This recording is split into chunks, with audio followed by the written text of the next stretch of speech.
Napabalikwas sa kama si Rolando dahil dinalaw na naman siya ng isang napakasamang panaginip. Tagaktak ang kanyang pawis habang habol ang nangangapos na hininga. Nang oras ding yon ay ramdam niya ang pananayo ng kanyang balahibo. Para bang may mga matang nagmamasid sa kanya. Lakas loob siyang lumingon sa direksyon kung saan niya nararamdaman ang presensya ng sino mang nagmamatyag.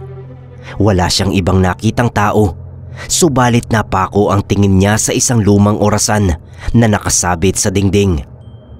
Punto 3:00 na naman ang oras. Yun ang eksaktong oras na palagi siyang nagigising mula sa mahimbing na pagkakatulog. Simula nang tumira siya sa apartment na yon ay hindi na siya tinantanan ng mga bangungot na gabi-gabing dumadalaw sa kanya. Inakala niya na normal lamang yon dahil kasalukuyan pa siyang naninibago sa lugar. Subalit napansin niyang napapadalas ang pagkakaantala ng kanyang tulog hanggang umabot sa puntong gabi-gabi na siyang binabangungot. Napailing siya nang maalala niya ang kanyang huling panaginip. Naroon siya sa isang madilim na silid habang napapalibutan siya ng mga taong nakasuot ng kulay itim na damit. Mga kandilang lumuluha ng dugo ang nakapaligid sa kanya, habang ang maingay na paglagitik ng mga kamay ng orasan ang tanging ingay na bumabasag sa katahimikan. Tama, hindi siya maaaring magkamali. Tanging ang orasan lamang ang naaaninag niya ng mga sandaling yon. Maya-maya, naglakad papalapit sa kanya ang mga taong hindi niya maaninag ang muka. Napaigik siya nang bigla siyang saksakin sa dibdib ng lalaking nakaitim na talukbong. Naghumiyaw siya, subalit walang anumang tinig na lumalabas mula sa kanyang bibig. Hindi rin siya makakilos, gayong hindi naman siya nakagapos. Ramdam niya ang hapding nanunuot sa sugat na tinutumbok ng dulo ng talim ng punyal. Damang-dama niya rin ang marahang pag-agos ng kanyang dugo. Umikot ang kanyang paningin kasabay ng pag-ikot ng mga kamay ng orasan na nagbabadya na namang tumapat sa bilang na 3. Ang oras kung kailan muling dadagundong ang ingay na likha ng malakas na pagtibok ng kanyang puso. Napamulagat siya dahil sa masamang panaginip na yon. Labis niyang pinagtataka kung bakit sa tuwing mananaginip siya ng masama ay palaging nasa loob ng panaginip niya ang orasan. At higit sa lahat, iisang oras lamang ang nakikita niya, 3:00. Kinabukasan, tinanggal niya ang orasan sa dingding at saka niya ito tinago. Siniguro niyang hindi niya yun makikita. Nang mawala ito sa kanyang paningin, ay tsaka pa lamang siya nakaramdam ng kapanatagan. Hindi niya alam kung anong meron sa bagay na yon, subalit hindi niya maiwasan ang pananayo ng kanyang mga balahibo tuwing tititig siya rito. Sinubukan niyang puntahan ang may-ari ng apartment. Tinanong niya ito tungkol sa lumang orasan, subalit wala siyang mahagilap na sagot mula sa lalaki. Ang sabi nito sa kanya, kahit anong mangyari ay wag na wag niyang pakikialaman ang antigong orasan. Kung bakit hindi yun sinabi sa kanya.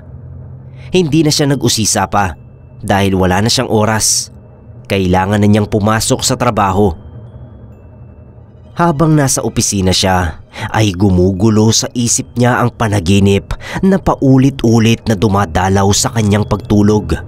Napapabuntong hininga na lamang siya habang wala sa sariling nakatitig sa makakapal na papeles na nakapatong sa kanyang mesa. Natapos ang maghapon na tila ba balisa siya at walang ibang naririnig kundi ang tunog na likha ng mga kamay ng orasan na umaalingaw-ngaw sa kanyang pandinig. Nang makauwi siya sa apartment ay nakaramdam siya ng matinding pagod, gayong wala naman siyang ibang ginawa sa trabaho kundi mag-isip at sumulyap sa relong pambisig. Maging ang gana niya sa pagkain ay biglang nawala ng gabing yon. Matapos niyang magbihis ay dumiretso na siya sa kanyang kwarto. Humiga siya sa kama kasabay ng biglang pagbigat ng kanyang talukap. Hindi niya mawari kung bakit tila ba may malakas na puwersang humihila sa kanya para makatulog ng mahimbing. Nagising siya nang manuot sa kanyang ilong ang pamilyar na amoy. Ang amoy ng nauupos na kandila. Bumilis ang kabog ng kanyang dibdib nang mapansin ang makapal na usok na pumupuno sa silid. Ang mga taong nakaitim ay naroroon na naman.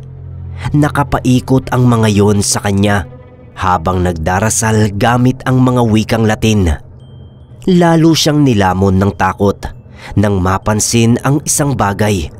Ang orasan na batid niyang sinilid niya sa isang kahon. Bago siya nagtungo sa trabaho ay tinanggal niya sa pagkakasabit sa dingding ang orasan. Ngunit nakapagtatakang bumalik yon sa lugar kung saan ito nakasabit noon. Isa pa, malinaw rin niyang nakita ang malapot na dugong umaagos mula roon. "Sino kayo?" tanong niya sa grupo ng mga taong nakatalukbong. Wala siyang narinig na sagot mula sa mga yon. Bagkus, lalo pa silang lumapit sa kanyang kinaroroonan. Sinubukan niyang bumangon sa kama, ngunit hindi niya nagawa dahil nakatali sa magkabilang dulo niyon ang kanyang mga kamay at paa. "Kailangan kong magising.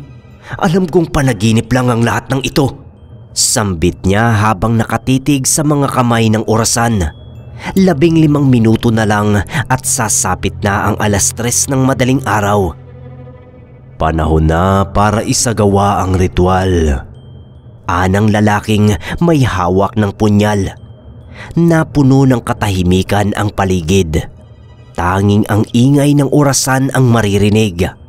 Ingay na binasag ng malakas na sigaw ni Rolando. Ang punyal ay bumaon sa kanyang dibdib.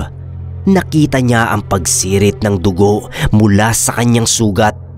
Hindi lamang isang saksak ang kanyang natamo.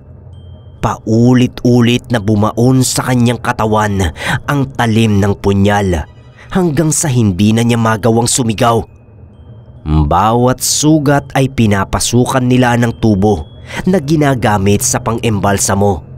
Nagsilabasan ang mga litid sa kanyang leeg nang magsimulang sipsipin ng mga tubo ang kanyang dugo. Ramdam niya ang unti-unting pangangapos ng kanyang hininga hanggang sa tuluyan na siyang nilamon ng dilim. Samantala, ang mga dugong kinolekta ng grupo ng kulto ay ibinuhos nila sa lumang orasan. Naniniwala sila na nasa loob ng orasang yon ang kaluluwa ng kinikilala nilang Panginoon. Ang Panginoon na magbibigay sa kanila ng walang hanggang buhay. Nagising si Rolando, eksaktong 3:00 ng madaling araw. Akala niya ay panaginip lamang ang lahat. Subalit nagtaka siya nang mapansing tumatagos ang kanyang kamay sa lahat ng bagay na hawakan niya. Muli siyang tumingin sa kanyang kama at doon ay nakita niya ang lalaking puno ng saksak habang may mga tubo pang nakakabit sa katawan nito. Napahagulgol siya nang mapagtantong ang lalaking nakahiga sa kama ay walang iba kundi siya. Isa na lamang pala siyang kaluluwa na naghahanap ng hustisya sa kanyang kalunos-lunos na kamatayan.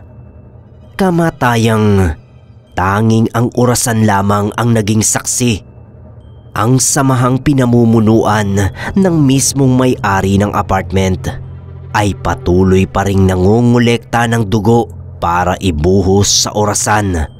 Hindi sila titigil sa pagsasagawa ng ritual hanggat hindi nila nakakamit ang walang kabuluhan nilang ambisyon.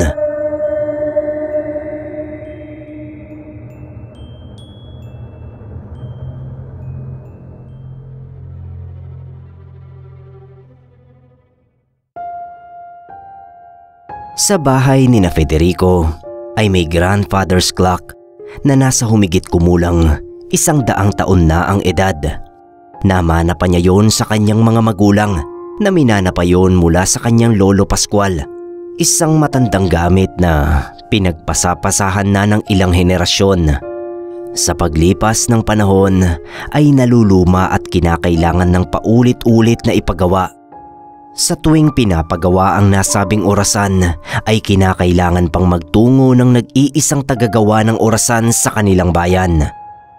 Ngunit 1 taon na ang nakakaraan nang igupo ng alta presyon ang nag-iisang inaasahan niyang umayos sa orasan. 4 na buwan makaraan ang kamatayan nito ay tsaka naman muling nasira ang orasan. Magmula noon ay hindi na yun naayos at gumana. Napirmi na lamang sa ika-6 ang oras. Para kay Federico ay ayos lamang naman na yun ay tuluyan ng huminto. Hindi niya kasi gusto ang nakapangingilabot na tunog ng relo, kung bakit naman kasi sa ibang grandfather's clock ay nakatutuwa ang silbato at mukhang maganda ang pagkakagawa. Pero yung sa kanila ay parang pangkaraniwan lang. Bukod pa roon ay nakakatakot ang itsura nito. Para tuloy siyang nasa pelikulang horror, lalo na sa tuwing sasapit ang 12:00 ng hating gabi. Pare, bakit hindi mo na lang ibenta yung matandang orasan? Minsay tanong ng isang kakilala ni Federico na bumisita sa kanya. May alam akong kolektor ng antigo. Mabebenta yan sa malaking halaga. Iiling-iling siyang ngumiti. Gustuhin ko man eh, hindi rin naman po pwede. Sira na kasi yan at duda ako kung magagawa pa. Ayos lang yun, pang dekorasyon lang naman. Tignan mo yung itsura niya no. Parang pang horror, siguradong maraming magkaka-interest dyan. Napangiti siya. Talaga ba? Sige nga, ihanap mo ako ng buyer. Tsaka na natin pag-usapan yung partihan. Tuwang-tuwa ang kakilala ni Federico. Ganoon din naman siya. Sa wakas ay mapapakinabangan na niya ang matandang orasan. Sa totoo lang ay nayayamot na siya roon. Bagaman hindi na nga sumisilbato, ay may hiwaga namang nagaganap sa tuwing papatak ang ika-6 ng gabi. Ang 1 sa 2 oras kung kailan tumatama ang sirang orasan. Kagaya na lamang sa gabing yon. Nakaupo sa lumang tumba-tumba si Federico habang nakatingin sa orasan. Nagtagis ang kanyang mga bagang at humigpit ang hawak sa patungan ng kamay ng upuan. Mariin niyang ipinikit ang mga mata. Nang muli siyang dumilat ay nakita niya ang nagtatalong aparisyon ng kanyang tatay at lolo. Hindi niya maunawaan ang pinagtatalunan ng mga yon dahil walang boses na lumalabas sa bibig ng mga ito. Habang nanonood ay nabigkas ni Federico ang mga katagang. Lolo, nasa na ba kasi? Tanong niya sa isip. Saan mo itinago yung kayamanan? Nangunot ang noo ni Federico habang minamasdan ang galaw ng mga labi ng kanyang lolo. Eto mismo ang kayamanan! Napamura si Federico. Hindi talaga niya maintindihan. Sa sumunod na mga eksena ay ipinikit niyang muli ang mga mata. Hindi na niya gustong makita pa ang mangyayari. Dahil hindi na yun kanais-nais. Uminit ang pagtatalo ng 2 lalaki. Ang kanyang lolo Pascual ay tinukod ang matigas na bahagi ng tungkod nito sa sikmura ng kanyang ama. Nang mapaluhod sa sakit at pagkabigla ang tatay ni Federico, ay hinataw naman ito ni lolo Pascual sa ulo. Paulit-ulit hanggang sa maghiwa-hiwalay ang bungo ng tatay niya at kumalat sa sala ng bahay ang durog nitong utak. Madaratnan ng nanay niya ang ganoong tanawin, ngunit imbis na isuplong sa mga alagad ng batas, ay tutulungan pa ng nanay niya ang kanyang lolo na linisin ang pinangyarihan ng krimen at ang bangkay ng kanyang tatay. Pagkatapos ilibing sa bakuran ang kanyang ama, ay mag-uusap ang lolo at ina ni Federico. Sa pagkakataong yon ay nagmulat na siya ng mga mata. Ang eksena ay sa likod bahay. Nakahawak sa mga tuhod nito si Lolo Pascual, habang hawak naman ng nanay niya ang pala. Binasa niyang muli ang galaw ng bibig ng mga ito. Itsurang nagtatanungan pa rin ng ukol sa ginto. Umiling ang kanyang lolo at itinaas ang mga kamay. "Yun ang kayamanan," basa niya sa labi ni Lolo Pascual. Hindi na bago yon kay Federico. Ilang ulit na ba niyang binasa ang galaw ng mga labi ng mga aparisyon sa loob ng ilang buwan. Kabisado na niya ang bawat eksena. Kaya lamang ay hindi talaga niya mabasa kung saan itinago ng kanyang lolo ang mga ginto. Natatapos ang mga aparisyon sa eksenang hahatawin ng kanyang ina ng pala sa ulo si Lolo Pascual. Kung ano ang ginawa ng matanda sa kanyang ama, ay siya ring ginawa ng kanyang ina sa sarili nitong ama. Pinatay ng nanay niya si Lolo Pascual. May kutob siyang nalaman na ng kanyang nanay kung nasaan ang mga ginto at binabalak yung solohin. Nawala ang mga aparisyon. Bumalik sa kasalukuyang panahon si Federico. Nagtatagis ang bagang na tumayo at nilapitan ang orasan. "Lolo, tatay, nanay, sabihin niyo na kung nasaan ang mga gintong pinatago ng mga Hapon. Dahil kung hindi, ididispatch ako na talaga itong orasan na to. Ayaw niyo namang mangyari yon, hindi ba?" Gigil niyang turan. Napakahalaga ng orasang yon sa kanyang pamilya. Hindi niya alam kung bakit. Wala naman siyang makitang espesyal doon. Maging ang kanyang ina ay nagbuwis ng buhay sa harapan noon, kagaya ng tatay niya. Nagsimula kasi ang mga pangitain tuwing ika-6 ng gabi, magmula nang masira ang orasan. Doon nalaman ni Federico na hindi pala nawawala ang lolo at tatay niya. Kapwa nakalibing lamang sa bakuran ang mga ito. Nang kumprontahin niya ang ina ukol doon, ay nabanggit nito ang tungkol sa kayamanan. Di umano ay sinabi rito ni Lolo Pascual kung nasaan yon. Subalit nang tanungin naman niya kung nasaan nakatago, ay ayaw sabihin ng kanyang ina. Sa halip ay sinabi nitong kahit na anong mangyari ay huwag niyang hahayaang mawala sa kanilang pamilya ang nasabing orasan. Napikon si Federico. Sa inis ay napagbuhatan niya ng kamay ang sariling ina. Ngunit imbis na umiyak o magmakaawa, ay tinawanan lamang siya nito. Hindi pa man daw niya nahahawakan o nalalaman man lang kung nasaan ang ginto, ay nagiging ganid na siya. Isa raw yung malubhang karamdaman ng kanilang pamilya. Hindi niya ikinatuwa ang sinabi ng sariling ina. Inumpog niya sa pader hanggang sa maghiwa-hiwalay ang bungo ng nanay niya at kumalat sa sala ng bahay ang durog nitong utak. Kagaya ng ginawa ni Lolo Pascual sa kanyang ama. Kagaya ng ginawa ng kanyang ina sa kanyang lolo. Sama-sama na ang mga ito na nakalibing lamang sa kanilang bakuran. Napangisi si Federico. Tumatakbo na yata sa pamilya nila ang pagpatay sa isang mahal sa buhay, lalo na ng anak sa magulang. Mabuti na lamang at matanda siyang binata. Ngunit ang mga ginto, nasaan na ba ang mga yon? At bakit bilin ng kanyang ina na huwag hahayaang mawala ang orasan sa kanilang pamilya? Imposible namang ang grandfather's clock mismo ang ginto. O hindi nga kaya? Dali-daling tumayo si Federico at kinutingting ang orasan. Wala siyang alam sa pagkukumpuni noon. Ngunit ano bang pakialam niya? Marahas niyang binaklas ang mga umuugoy noong pabigat. Ginto ba ang mga yon? Hindi. Ni hindi man lamang mga pilak. Tanso lamang talaga ang mga kamay kaya sa mukha ng orasan, ang mga numero, ang mga piyesa sa likod. Mga ginto ba? Hindi pa rin.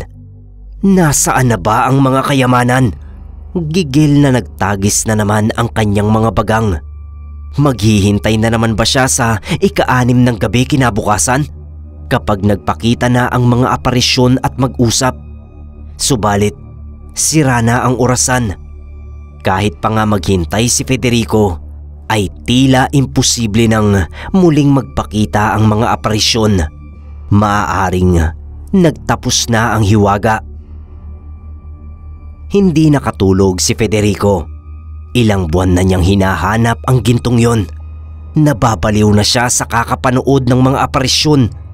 Hindi niya malaman kung anong hiwaga ang meron sa orasan at nagagawa nitong ipakita ang mga karumal-dumal na nangyari sa harapan nito. Tinitiis na nga lamang niyang panoorin ang mga yon, alang-alang sa nawawalang kayamanan na hanggang ngayon ay hindi pa rin niya alam kung ano. Napapitlag si Federico nang may tumawag sa kanyang pangalan. Pagsilip niya sa labas ay naroon ang kakilala niyang nag-alok na ibenta na niya ang sinaunang orasan. Nanlaki ang mga mata niya. Paano yan? Sira na ang orasan. Umiling-iling si Federico. Haharapin na lamang niya ang mga ito at sasabihing sinubukan niyang ayusin ang orasan. Sino nga ba naman ang magkaka-interes pa roon? Pagbukas pa lamang niya ng pinto ay nakangiti na ang 2 lalaki sa labas. Federico, pare, si Mr. Marquez nga pala, yung antique collector na sinasabi ko. Mr. Marquez, si Federico, yung nagmamay-ari ng grandfather's clock na 100 taon na ang tanda. Ngumiti ang tinukoy na Mr. Marquez at kinamayan si Federico. Interesado talaga ako sa case clock mo, Mr. Federico. Alam mo bang milyon ang halaga ng orasan na kagaya ng sa inyo? Bibilin ko kaagad yan. Pwede ba nating makita? Napamaang si Federico. Naalala niya ang mga aparisyon sa harapan ng orasan, ang mga pagkamatay sa kanilang angkan, ang kabilin-bilina ng kanyang ina. Naalala niya ang ginto, ang kayamanan, ang lumang orasan. Kaya pala, bulong ni Federico, ang kayamanan pala ay ang mismong orasan na milyones na ang halaga ngayon. Pero wala na itong halaga dahil pinagpira-piraso na ni Federico. Natulala na lamang siya bago tilang nauupos na kandilang bumagsak sa harapan ng mga natarantang bisita.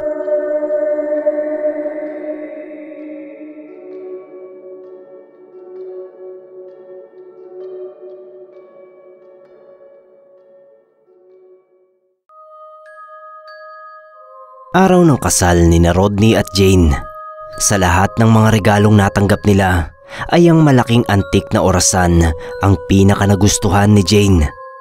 Ang orasan ay napapalamutian ng mga kakaibang imahe ng anghel na nakapalibot sa bawat numero at isang nakakatakot na tila buhay na mata sa pinakasentrong numero nito na 12. Pero hindi nila matukoy kung kanino ito nanggaling dahil wala namang pangalan. Gayunpaman, gusto pa rin ito ni Jane at agad niya itong pinadisplay kay Rodney sa kanilang sala upang makita rin ng kung sino mang bibisita sa kanila. Kung gaano ito kagusto ng babae, ay siya naman pag-ayaw dito ng lalaki. Para kasing kinakabahan siyang hindi mawari sa antik na orasan na yon, lalo pa at hindi nila alam kung kanino ito nanggaling. Lahat halos ng dumalo sa kanilang kasal ay tinanong na niya kung sino sa kanila ang nagregalo nun. Pero wala isa man sa kanila ang pinanggalingan nito. 13 gabi mula nang maiuwi nila sa bahay ang orasan ay alumpihit si Rodney. Parang nababanat ang kanyang mga kalamnan. Ang mga balahibo niya sa katawan ay unti-unting tumutubo. Nakadama siya ng takot kaya humarap siya sa salamin. Nahintakutan siya nang makita ang pangil sa hanay ng kanyang mga ngipin. Kasabay ng pagtunog ng orasan sa pagpatak ng 12, ang tuluyang pagbabagong anyo ni Rodney na naging isang mabangis na halimaw. Nagmamadali siyang tumakbo palabas ng kanilang bahay at tinungo ang kakahuyan. Nagkubli siya sa bodega nilang puno ng mga dayami. Bagaman nasa katinuan ang isip, ay hindi niya maintindihan kung anong nangyayari sa kanya, kung bakit nagmukha siyang halimaw. Kinaumagahan ay tsaka lamang siya bumalik sa kanilang bahay. Nag-away pa silang mag-asawa dahil nalaman ng asawa niya na wala siya sa tabi nito kagabi. Nagtungo si Rodney sa doktor upang magpatingin. Subalit wala itong naibigay na sagot sa kanya kung ano ang kanyang karamdaman. Nagtungo rin siya sa albularyo. Ang naging tugon naman nito sa kanya ay siya raw ay nasa ilalim ng isang sumpa. Bukod doon ay wala nang nabigay pang detalye ang albularyo sapagkat ang nakabalot na sumpa sa lalaki ay nalalambungan daw ng kakaibang mahika. Mas makabubuting hanapin niya ang nagawa niya ng kasalanan upang matukoy ang may gawa nito at humingi na rin ng tawad. Hindi sinunod ni Rodney ang albularyo. Sa dami ba naman kasi ng nagawa niya ng kasalanan, paano niya iisa-isahin ang mga ito? Lalo na ang mga babaeng nasugatan niya ang puso. Kaya naman ang kakatwang nangyayari sa kanya ay nagpatuloy. Tuwing tutunog ang orasan sa pagpatak ng 12:00, ay nagiging halimaw ang itsura ni Rodney at ang bodega ng mga dayami ang nagiging kanlungan niya sa mga pagkakataong yon. Hanggang sa hindi na niya mapigilan ang pagiging halimaw. Naghahanap na siya ng mabibiktima at dumating na sa punto na pumapatay na siya, habang si Jane ay hindi alintana ang kaugnayan ng orasan sa nangyayari sa kanyang asawa. Wiling-wili pa rin siya sa antigong orasan. Parang may mahika nga itong patuloy ding umaakit sa babae. Palagi niya itong hinahawakan at hinahaplos. Samantala, sa kalapit na bayan ng kanilang lugar ay tahimik na namamahinga sa kanyang tumba-tumba ang matandang si Caseles. Sariwang-sariwa pa rin sa isip niya kung paanong binabalot ng kalungkutan ang kanyang anak na si Julieta sa tuwing maghihintay ito sa pangakong pagbabalik ng dati niyang kasintahan na si Rodney. Palaging nakatingin sa antigo nilang orasan si Julieta habang naghihintay kay Rodney. At palagi rin itong nabibigo sa inaasahang pagdating ng kasintahan, hanggang sa hindi na makayanan ni Julieta ang bigat ng damdamin. Dahil sa kabiguan sa pag-ibig, winakasan nito ang sariling buhay sa pamamagitan ng pagbibigti. Ang mga dugo ni Julieta ay pinahid ni Caseles sa antigo nilang orasan at saka niya ito inorasyonan.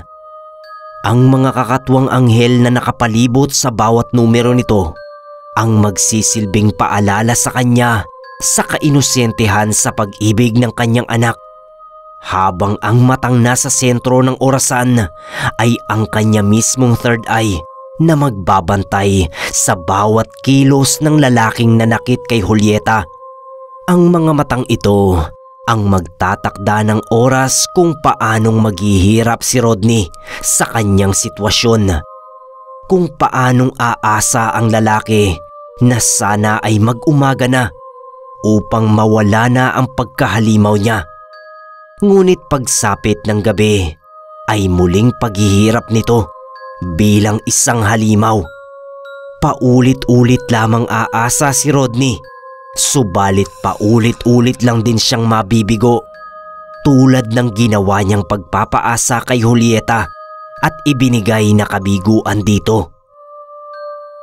Hanggang isang gabi na nasaksihan mismo ni Jane kung paanong naging halimaw ang kanyang asawa kasabay ng pagtunog ng orasan. Noon lamang napagtanto ng lalaki ang kaugnayan ng orasan sa pagpapalit niya ng anyo, kaya't kinuha niya ang orasan upang wasakin. Subalit maagap itong naagaw ni Jane sa kanya. Si Jane nawala na rin sa kanyang sarili.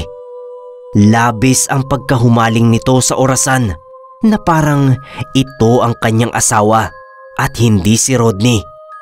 Dahil doon ay nag-agawan sila sa antigong orasan. Nagpambuno hanggang sa higupin si Rodney ng malakas na hangin na nagmula rito. Naiwan si Jane na yakap ang orasan habang nakaupo sa isang tumba-tumba at bulong lamang ng bulong na hindi maunawaan. Mula sa pagkakayakap ni Jane ay may mga kamay na kumuha sa antigong orasan. Si Caceles. Binabawi na niya ito. Oras na para alisin niya ang sumpang nagdamay sa babae. Bago niya ito iwan ay hinaplos niya muna ito sa ulo at binulong dito ang mga katagang, magsimula ka ulit sa panibagong buhay. Pagbalik ni Caceles sa kanyang bahay ay muli niyang sinabit ang antigong orasan sa dating kinalalagyan nito. Sa harap ng larawan ng kanyang anak na si Julieta ay sinabi niyang tapos na ipaghiganti na niya ang kasawian nito. Naupo na sa tumba-tumba niya si Caceles at nagpahinga. Sa muling pagtunog ng orasan ay hindi niya inaasahan na maging siya ay hihigupin nito. Mula ng gabing yon, sa tuwing tutunog ang antigong orasan, ay humihigop ito ng mga kaluluwa na may bahid ng kasamaan, katulad na lamang ng paghihiganti.